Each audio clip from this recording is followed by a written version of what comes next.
donc salaamaaleykum man maa ngi tudd Bakary Sonko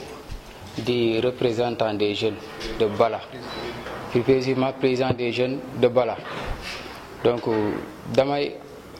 am ay quelques éclaircissements yi may wax ci par rapport ak point de presse bi fi jàlloon mooy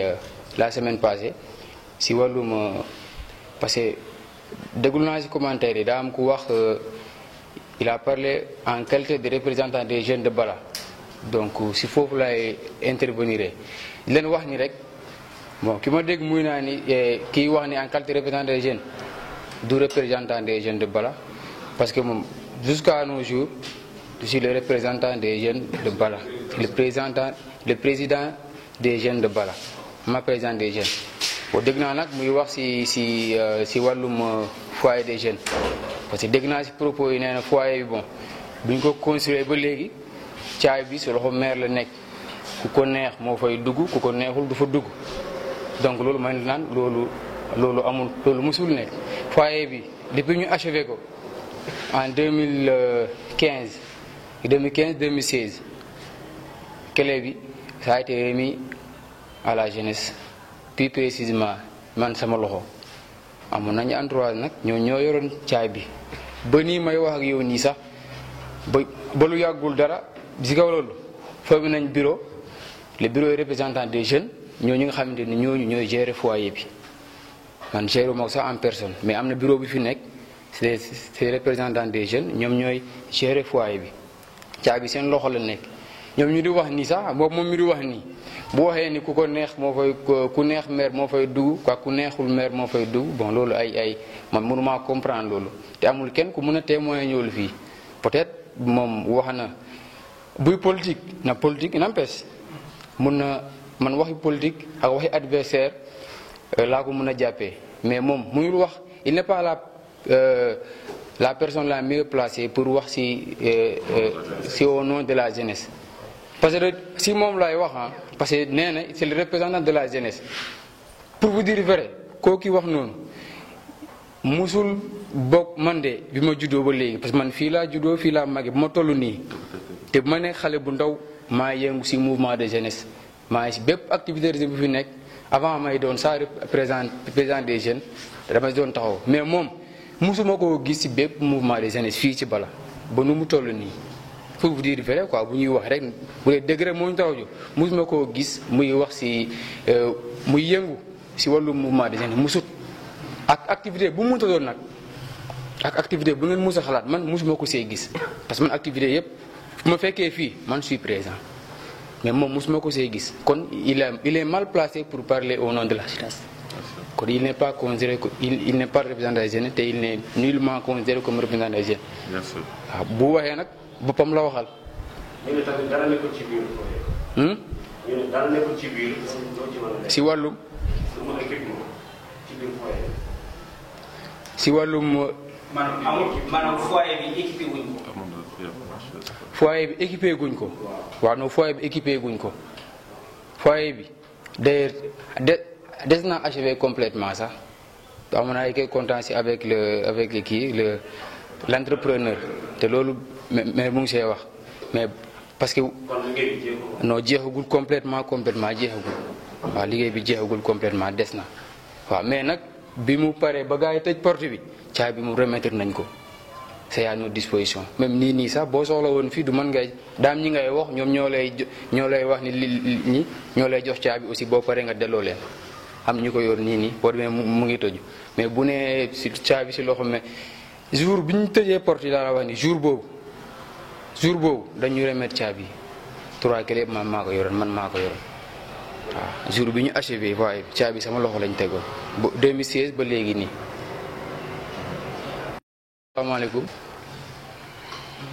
salaamaaleykum on calminaama goto fof inde mum e yettode mum donc min miɗo wiye Bakary Sonko woni président des jeunes de Bala donc mbiɗo joguino rek woni e conférence de presse ɓennuɗo walla e point de presse ɓennuɗo ñande no won haalaji mo nanmi hen ko fate jeunesse donc mbiɗo jogui hen quelques éclaircissement mo mbaɗen hen pour famnude kadi yimɓeɓe e andinde yimɓeɓe kadi bon hunde wodere kanko bon kallo d'abord e ko fati jeunesse o wi kanko woni représentant des jeunes mi wiya mon noon o wona o meeɗa won représentant des jeunes ici au niveau de Bala par ce que il faut ko ɗo jeeɗen ko ɗo min jibina donc kanko sa kalɗon min de min wona ko jibina ko meeɗa yimo waɗi actif hay goto o waɗi actif e mouvement de jeunesse walla organisation de jeunes on waɗi hen actif min meeɗa yi te goɗɗo kadi meeɗa wawi wiɗɗo kadi meeɗi yiidema on waɗi hen actif ala par ce que on mouvement de jeunesse ala ɗo ko mbaɗaɗo ɗo tawi mi waɗani hen présent taw mbeɗe ɗo ala mi waɗi hen actif guila mi wonani hano ɓuuri men ni donc kanko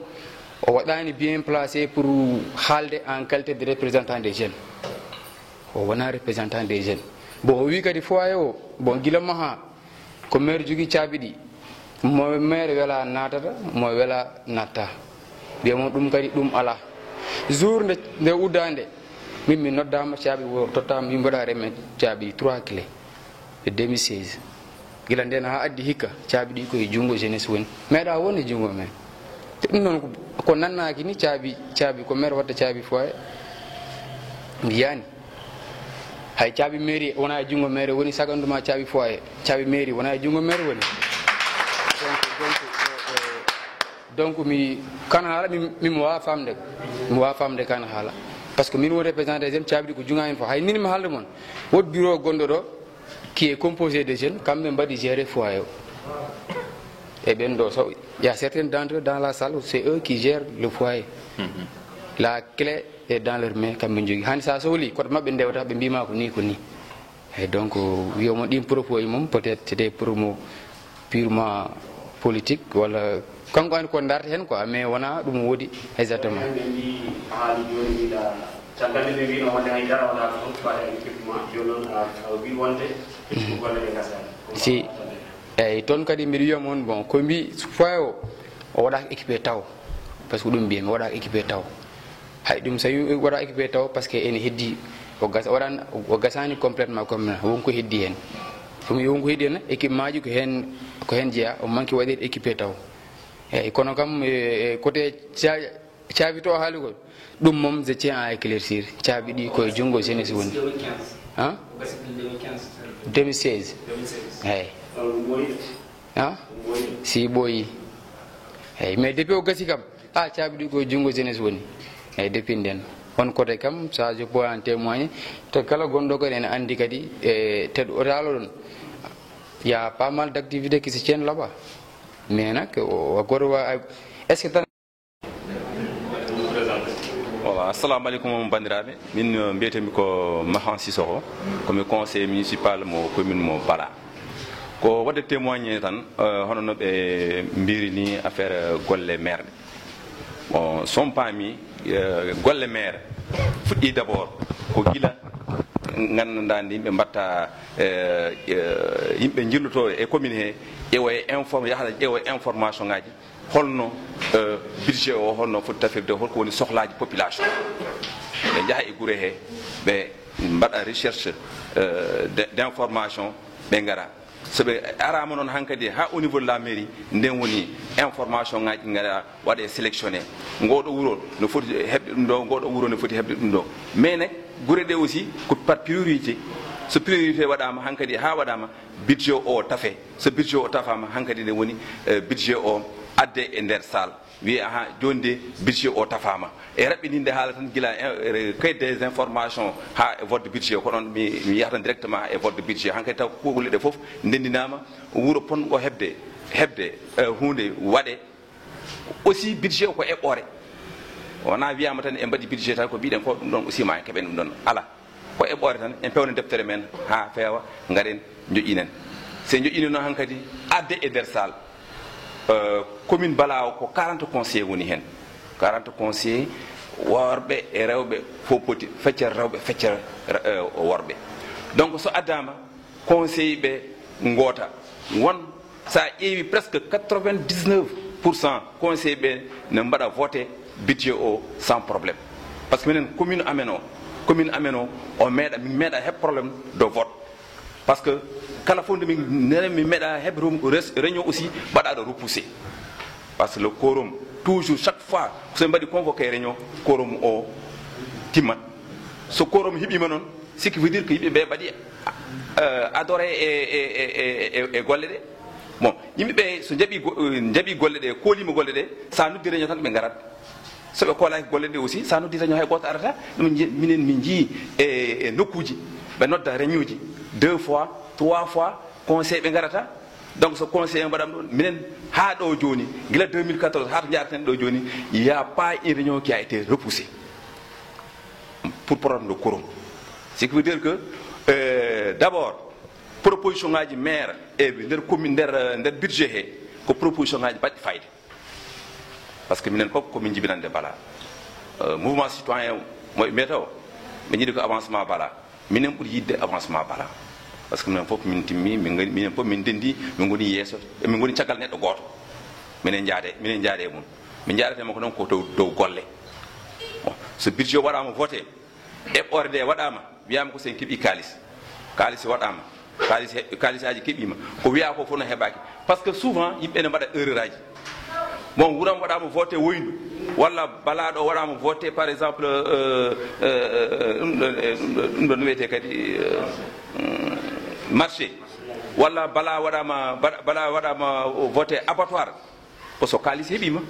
so kalis heɓaki ɗum ɗon wawa wonde mais yimɓeɓe jagui noon kala fof ko waɗa voté e budget tan ɗum ɗon kalis mum ari waɗama soko ɗum wonno hannde ko wotono fof so arino hannde minen budget amen taw hannde min mbaɗi commune amen fof les 28 villages de la commune là taw ala ko manque nder commune he donc so votama exécution waɗama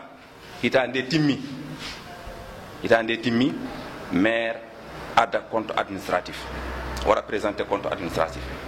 administratif aussi 98% à 99% et conseillers ɓe mbaɗat voté compte administratif o est ce que so moƴƴani no omo voté o votetake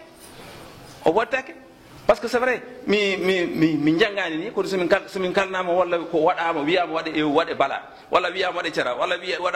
waɗe lunci so waɗaka min mbiya ha ɗum ɗo de waɗaka min kala ɗum ɗon min mbiya waɗaka kono so addama yimɓe ɓe pamminama waɗama écran yimɓe ɓe kollama yimɓe jii min mi sikki sa yimɓe ɓe gooti compte administratif par ce que compte administratif ma waɗe voté e tawde aussi autorité administrative o nani ɗum ɗon votama so votama ha guesi kadi budget goɗɗo kadi are joƴƴine waɗe noon bon aɗa andi si tawi ene mbaɗa politique mbaɗen politique enen pop minen pop ndendi commune o minen ndendimo mi yiɗi ko commune o waɗa réussir mi yiɗi ko commune o yaha yeeso waktu golle so ari garen nden gollen so maire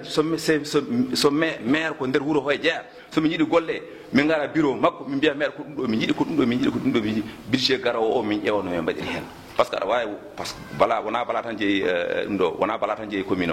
o guureɗen e hen so tawi won 28 villages so tawi ɗum ɗon foof ɗeɗon guure fof guro fof ma meeɗa waɗede hunde ma waɗe hunde aussi mais wona tan so waɗama tan ko bala tan non gure ɗe fof ne hen saɗa waɗa plaidé kadi woto waɗa plaidé pour bala tan mais waɗa plaidé gure goɗɗe kadi ɓen kadi ɓe jeeya hen koye mabɓe par ce que kamɓe aussi haaɓe hen koye commune heɓe jeeya mais so wiyama tan so nden so wodani ko wiyete ko so wodani nden mi sikki wona maire tan wona maire tan woni gollani un d'abord ko conseil ɓe les 40 conseillers suɓaɓe ɓe ko ɓen goni gollani deuxièmement ko population gila maire fuɗɗi gestion mum mairie 2014 réaction à la SONA 2021 yimɓe ne jooɗi tan ne goppi maire e ɗum ɗo mum te budget garɗo fof waɗe voté te ken conseil ɓe ɗum ɗon mi famani ɗum ɗon so golle gari gollen so waktu politique ari mbaɗen politique ka conseil komi conseil municipal yamo aussi on dañata formation ko jaɓɗa ɗon formation minen mi mbaɗama formé ko rawani minen jinno waɗede minen jiɗino waɗede formé mais formation ngaji ɗi ani wona formation wona fof waɗa formé par ce que ko temps covid o wonno anende avant covid o min kemin ɗo de formation manda sono gandi fade bo bakel on formi amin ɗo laaɓi kewɗi anen on formi amen laabi kewɗi donc probléme covid o larnode anen de probléme covid o nden ɗum usti dental mom hulanoma au départ anen de mais néanmoins woɓɓen hen mbaɗama ɗo formé nder oɗo sal heewani noon ko yimɓe damma en tan mbaɗa ɗo formé eyyi bon nder hitande parce que rawane min keeɓi formation goto hikka noon taw min keɓani bon 2021 min keɓani formation voilà on kaali joni ɗiɗon ɓe to ko yimɓe politique goni koye haɓade men anne joni ɓeɗo a jabaraki politique on mbiɓe to ko yimɓe politicien ji ma tan goni koye haɓade men o annene mbeɗa a jabaraki jingande men o non maire somo ɗo welno e conseil ɓe fof ne ɗo min haɓe gandi kam hakkude men maire mi hulanimo mi hersanimo ko junga mo jibina kanko hoorema komo andi oɗo woni doyen amen namnomo hakkude men maire no wayi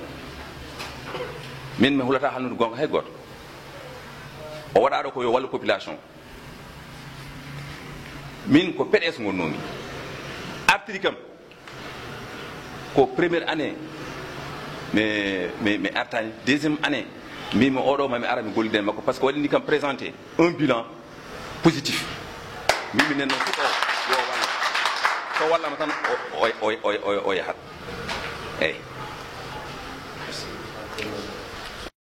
Bonjour, c'est M. Koulibaly Issa, et directeur de l'école de Koutiakhassé. Je suis là aujourd'hui comme représentant du collectif des directeurs d'école. Je suis natif aussi de la commune de Bala, et plus précisément même à Bala ici. Alors, j'ai servi d'abord j'ai entamé ma carrière dans la commune de Djankémaran, juste affecté ici en 2016 et pour assurer la direction de l'école de Koutiakhassé. Alors, dès mon arrivée, j'ai fait un constat, et vraiment par ce constat que je tire des conclusions pour faire un témoignage sur le maire Seydou Yetsey, comme maire et magistrat de la commune de Bala. Alors, Bala, quand on regarde Bala dans l'historicité, c'est un village qui date de très longtemps. Alors, nous avons vu que partout avant, nous avons appris dans cette école-là, dans cette école élémentaire qui est là, mais partout dans les autres écoles, depuis après l'accès à l'indépendance jusqu'à aujourd'hui, il y avait des écoles qui étaient déjà clôturées. Et Bala était presque un des villages très anciens qui n'abritait pas un mur de clôture pour son établissement. Et j'avais l'habitude de me plaindre dans les rencontres. Alors, quand je suis arrivé ici en 2016, et avec mon collègue qui est Codec, nous sommes allés rencontrer le maire. Et quand même, il nous a fait comprendre que l'éducation est au cœur de ses priorités. Et ça a été quelque chose vraiment qui nous a vraiment enthousiasmés. Alors, juste en fin 2016, en allant vers 2017,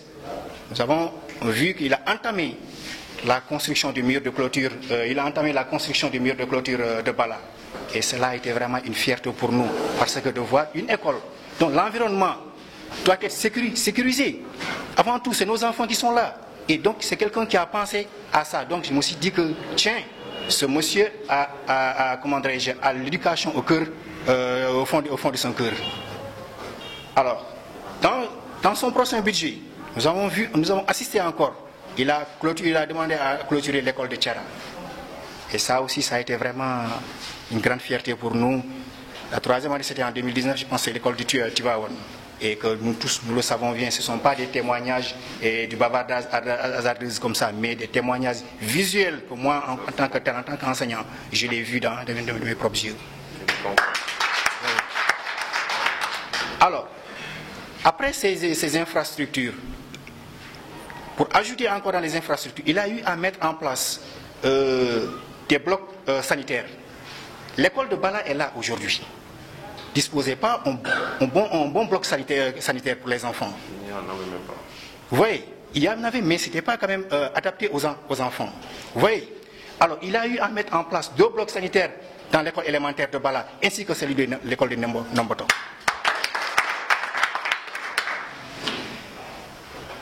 Après ça, je peux en témoigner aussi. Il a quand même, avec ses partenaires, celui qui sait comment il a eu à chercher, avec ses partenaires, il a eu quand même à négocier avec ses partenaires, comme je peux le citer, avec Ariski, qui est là, une entreprise qui est là, pour la construction du mur de clôture de l'école de Koutiakhassé, là où je suis le directeur. Et celui de Mbangol. Oui.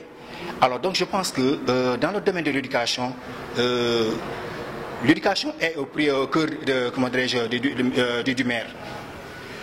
Alors, si nous partons, nous sortons de là, nous allons aller, par exemple, dans les équipements. Dans les équipements, par exemple, scolaires et les fournitures. Chaque année, depuis que je suis là en 2016, chaque année, Michel le maire a dû mettre à la disposition des écoles des fournitures scolaires. Même bien vrai que si ça tarde, mais quand même, il met ça à la disposition des écoles pour les accompagnements. Ensuite, il a... Hein? Vous confirmez que ça tarde? Même si ça tarde quand même, c'est à la disposition ça vient à la disposition des enfants et ils sont accompagnés avec ça. Vous voyez? Alors, et ils sont accompagnés avec ça. Ensuite, il a eu à réfectionner des tables bancs. Parce qu'on assistait dans les écoles où les enfants s'assiedent parfois à 3 ou à 4. Mais il a eu à réfectionner des tables bancs. Plus précisément même à l'école élémentaire de Bala, qui en avait vraiment un grand déficit de tables bancs. Il a eu à mettre à notre disposition le moyen logistique. Quand je parle de moyen logistique, je parle par-dessus les véhicules. C'est vrai, c'est le véhicule de l'administration. Et il est mandaté à gérer ce véhicule. Mais à chaque fois quand on faisait appel à ce dernier, pour le solliciter que monsieur le maire, nous avons besoin du véhicule, nous avons besoin à prendre nos bagages soit à Goudiri ou bien soit à prendre dans un village, aller emprunter des tables dans un village, il faisait un geste. Il faisait ce geste pour nous. Et il nous octroyait le véhicule et nous le faisons de façon vraiment dans la sérénité. Alors, concernant aussi, une fois instauré par exemple les murs de clôture que j'avais dit tout à l'heure, que j'avais précédé, il a eu à recruter lui-même dans son budget 2 gardiens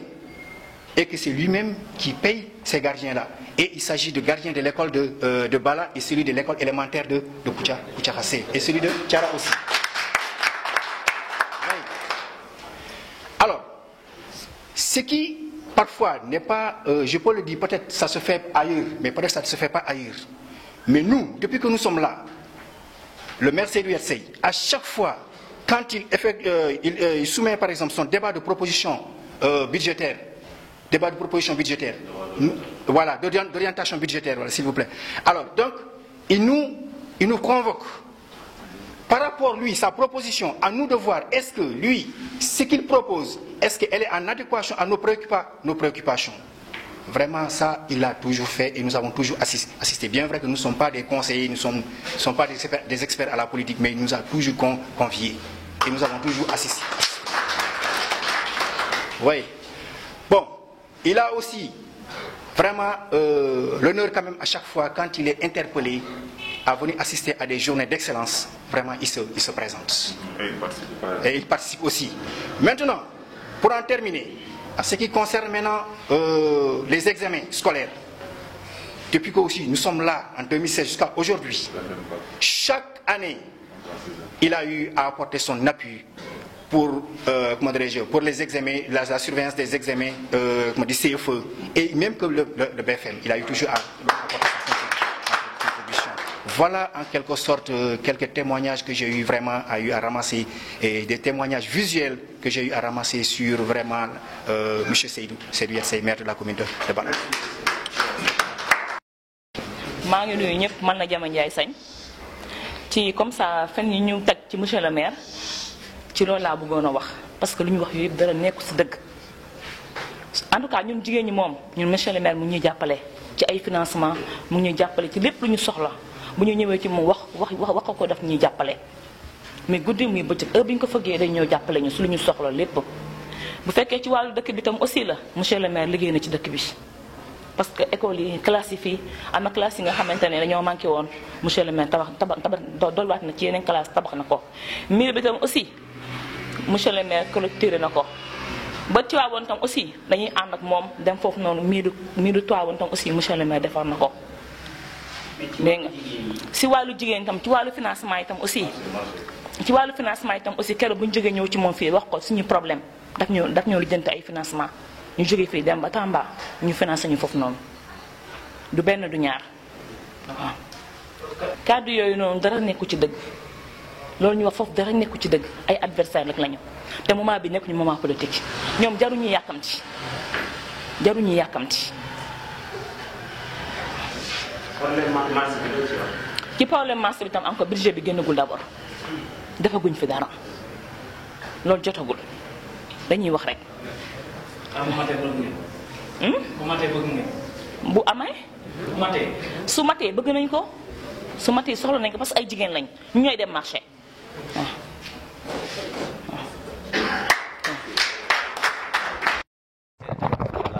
maire mo commune Bala yarata ene gollirta e ko wajiɓe kalnoɗo samedi oya e point de presse waɗi fonde tumande maire de Bala parce que min ama personne min Abdoullah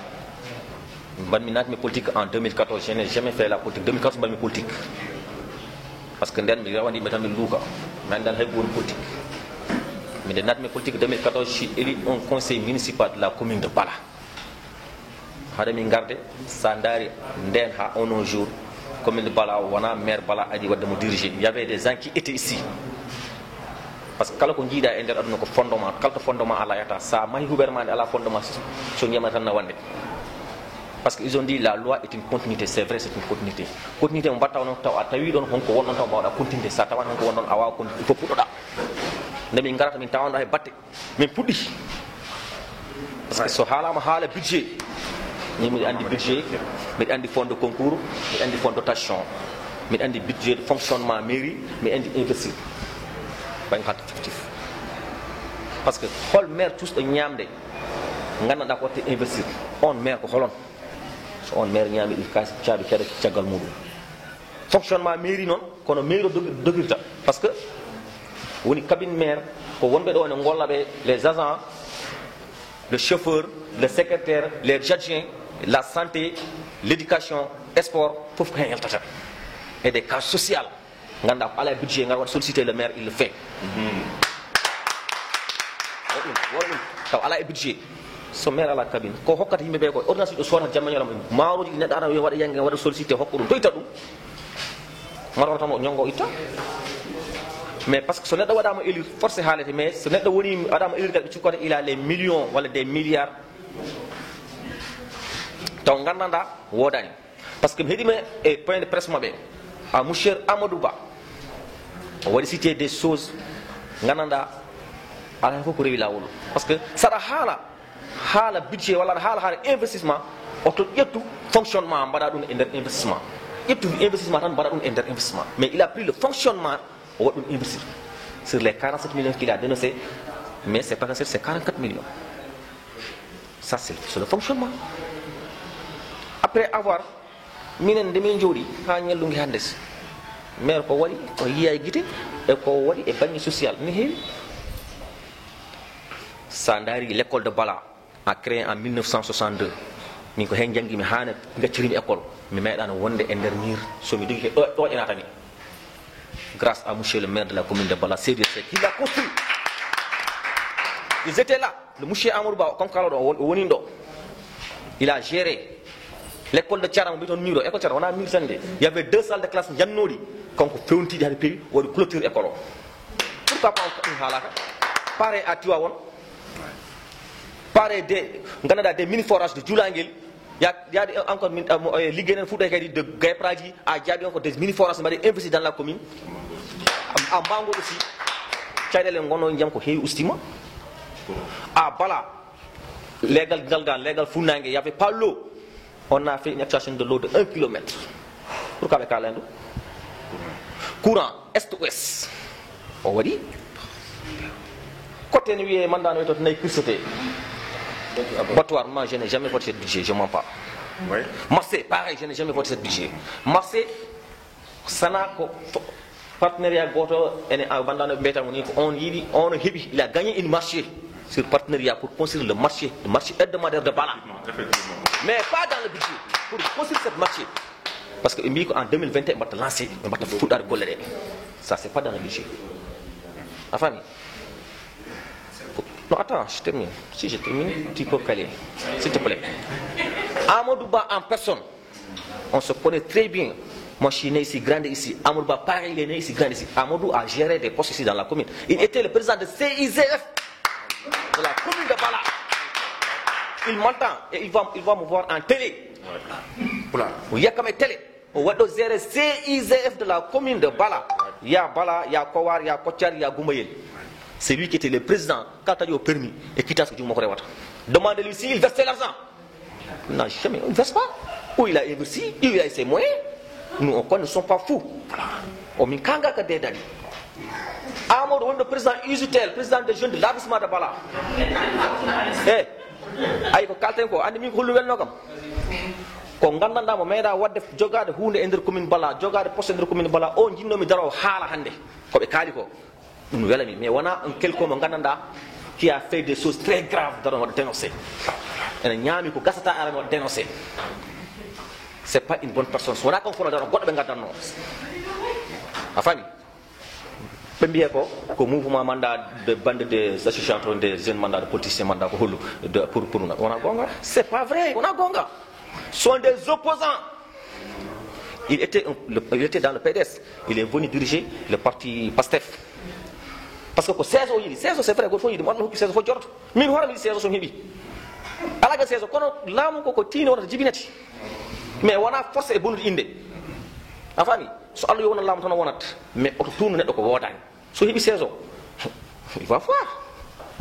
To yejit. Min ndata dum lam. Hande mi den fiye kaaje jango dala min hande so mi yalti laamu hande mi ittama e mairie neddi wonde mi laamu he barke rasulullah e ko darte madnam ay goto hawta mi ciaggal mi da haala parce que so mi den wi a wadan tan calculan ko horam ko do wonno wadan ko kalto yo aro so ari yidi ko travail yo aro min danda min golla so Allah yaddi jango kango jotto o joro golte men mais non restez prêt créer une mouvement créer partiellement be luga mbia le maire ils ne sont pas compétents je te le jure sur les 5 prêts ngala compétent te élection galo kan mi fiebe